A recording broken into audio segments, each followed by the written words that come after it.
ব্লগটা স্টার্ট করছি আমার তারাবির নামাজ দিয়ে, আর সেই সাথে থাকছে সেদিন আমরা ইফতারে কি আইটেম করেছিলাম তা নিয়ে।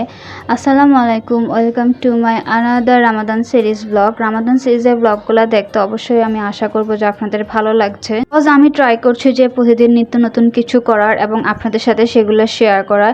স্টার্টিংয়ে এখানে আমি একটু ফালুদা মেক করছিলাম, আর এই ফালুদাতে কিন্তু আমরা সেদিন সাবুও অ্যাড করেছি। এত মজা হয়েছে। আর আপনারা যদি আরেকটু টেস্ট বাড়াতে চান তাহলে অবশ্যই কিন্তু আপনারা পাউডার মিল্কটা ইউজ করতে পারেন।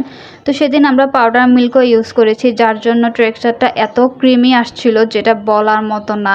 আর খেতেও কিন্তু খুবই ভালো লেগেছিল। ইফতার টেবিলে যদি এরকম একটা ক্রিমি কোনো ডেজার্ট থাকে তাহলে কিন্তু জমে যায় ইফতারটা। ফালুদাটা বানানো শেষ করে এবার টেবিলটা সেট করতে হবে। টেবিলে যা যা লাগবে সেগুলো আমি আস্তে আস্তে নিয়ে আসছিলাম। আর আব্বু সেদিন বাসায় আসার সময় চিকন জিলাপিও নিয়ে এসেছে। আমরা বাসায় চিকন জিলাপির এক হিউজ ফ্যান। আমরা এত পছন্দ করি চিকন জিলাপি। মোটা মোটা জিলাপি কেন জানি খেতেই পারি না, বাট চিকন জিলাপিটা আমাদের অনেক পছন্দ। সো এটা দেখা মাত্রই আমি সবার আগে এটা টেবিলে নিয়ে এসেছি। তারপরেই তো আস্তে আস্তে ইফতারের সময় ঘনিয়ে এলে এবার টেবিলটাও সেট করা শুরু করে দিয়েছিলাম। সেদিন আমাদের ইফতারে ছিল চালের রুটি আর গরুর মাংস। কম্বিনেশনটা পছন্দ করে না এমন কেউ নাই।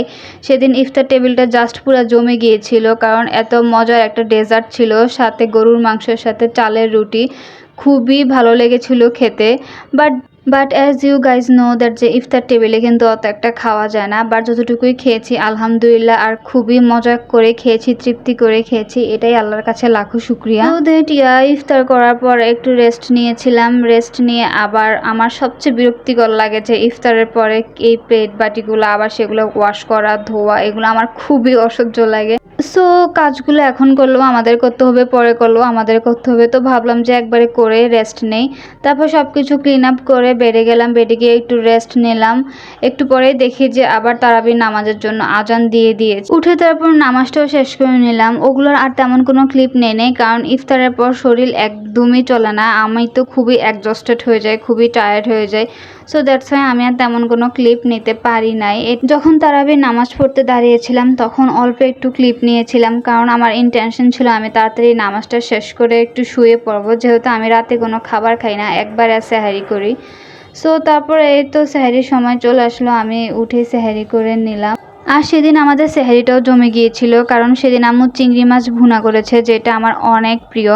তারপর আর কোনো ক্লিপ নেই। এই তো সকালবেলা উঠে আমি আগে আমার 3টা বেড ক্লিন করে নিয়েছি, কারণ সেদিন বাসায় কেউ ছিল না। তো ভাবলাম যে আস্তে আস্তে কাজগুলো শুরু করে দিই, শেষ করে ফেললে পরে রেস্ট নিতে পারবো। তারপর আবার নামাজ আছে। তো যেই ভাবা সেই হঠাৎ করে কেন জানি ইচ্ছে করলো একটু গান শুনতে। তো তখন আমি একটু টিভিতে গান চালিয়ে দেই। হয়তোবা আমার যখন মন খারাপ থাকে তখন আমি গান শুনি। আমি বুঝি যে আমার মন খারাপ, তাই আমার গান শুনতে ইচ্ছা করছে।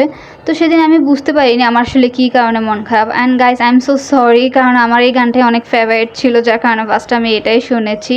সো এই ছিল আমার আজকের ভিডিওটা কেমন লেগেছে অবশ্যই কিন্তু কমেন্ট করে জানাবেন। আপনারা আপনাদের রামাদান ডেজগুলো কীভাবে কাটান সেটাও কিন্তু আমাকে কমেন্ট করে অবশ্যই জানাতে ভুলবেন না।